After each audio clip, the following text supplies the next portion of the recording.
Presiden China Xi Jinping telah mengakhiri tur 5 hari di Eropa, setelah mengunjungi Prancis, Serbia dan Hongaria. Itu merupakan kesempatan ia memuji visi Beijing tentang Perang Dingin Jilid 2 mengenai dunia multipolar dan mengadakan pembicaraan mengenai perdagangan, investasi dan perang Rusia di Ukraina. Di Prancis, Presiden Emmanuel Macron menjamu Xi dengan hadiah berupa botol koknak mewah dan perjalanan ke tempat masa kanak-kanak di Pegunungan Pyrenees. Sementara di Serbia, Presiden Aleksandar Vučić mengadakan sambutan besar, mengumpulkan puluhan ribu orang, yang meneriakkan, China, China, dan mengibarkan bendera China di depan Istana Kepresidenan Serbia. Di Hongaria, Presiden Tamas Suljok dan Perdana Menteri Viktor Orban juga menggelar karpet merah untuk Xi, menerimanya dengan penghormatan militer di Istana Kepresidenan Hongaria. Tur tersebut menandai perjalanan pertama Xi ke Eropa dalam 5 tahun terakhir dan merupakan momen simbolis bagi hubungan Tiongkok dengan ketiga negara tersebut.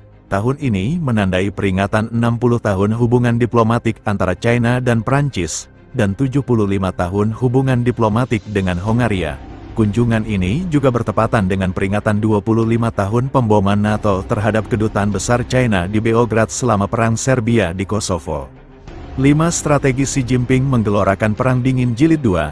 Salah satunya mendorong Prancis jadi superpower 1. Dunia tidak boleh didominasi AS. Tujuan utama Xi dalam kunjungan tersebut, menurut para analis, adalah untuk mendorong terciptanya dunia di mana Amerika Serikat tidak terlalu dominan, dan mengendalikan kerusakan pada hubungan China dengan Uni Eropa seiring meningkatnya ketegangan perdagangan di tengah ancaman tarif Eropa dan penyelidikan terhadap subsidi China untuk kendaraan listrik yang menurut para pejabat merugikan industri lokal. Sepanjang kunjungan 2 hari Xi ke Prancis, Macron mendesak pemimpin China tersebut untuk mengatasi ketidakseimbangan perdagangan Beijing dengan UE, di mana blok tersebut mengalami defisit perdagangan barang sebesar 292 miliar euro. 314,72 miliar dolar Amerika Serikat tahun lalu, dan menggunakan pengaruhnya terhadap Presiden Rusia, Vladimir Putin, untuk mengakhiri perang di Ukraina.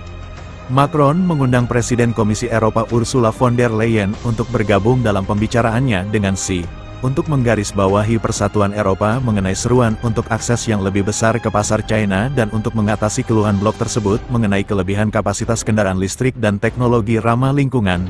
Pasangan ini juga mendorong Xi untuk mengendalikan penjualan produk dan teknologi ke Rusia yang dapat digunakan untuk tujuan sipil dan militer. Namun, pemimpin China tampaknya hanya menawarkan sedikit konsesi. 2. Mendorong perdamaian antara Ukraina dan Rusia. Xi membantah adanya masalah kelebihan kapasitas China dan hanya menegaskan kembali seruannya untuk melakukan negosiasi guna mengakhiri perang antara Rusia dan Ukraina. Xi, yang diperkirakan akan menjamu Putin di China akhir bulan ini, mengatakan ia meminta semua pihak untuk memulai kembali kontak dan dialog. 3. Mendorong Prancis sebagai kekuatan adidaya, baik perdagangan maupun Rusia, tidak dapat dinegosiasikan oleh China. Macron tidak dapat mencapai apapun di bidang tersebut, kata Shirley Yu, ekonom politik dan peneliti senior di London School of Economics di Inggris.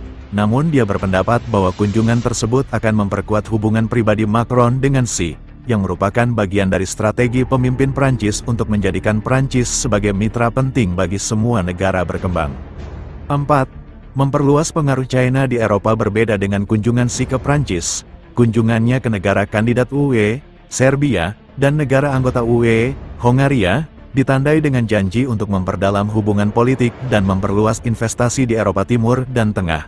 Kedua negara adalah peserta dalam inisiatif Sabuk dan Jalan, Belt and Road Initiative, yang diusung Xi, yaitu rencana infrastruktur ambisius yang bertujuan untuk menghubungkan Asia dengan Afrika dan Eropa, dan juga memiliki hubungan dekat dengan Rusia. Di Beograd, Vučić, Presiden Serbia, menandatangani visi Xi tentang komunitas global dengan masa depan bersama, dan kedua pemimpin memuji kemitraan yang kuat, sambil juga mengumumkan bahwa perjanjian perdagangan bebas yang ditandatangani antara kedua negara tahun lalu akan terwujud, mulai berlaku pada tanggal 1 Juli. Janji-janji ekonomi lainnya, termasuk pembentukan hubungan udara baru antara kedua negara dan penerimaan impor produk pertanian Serbia.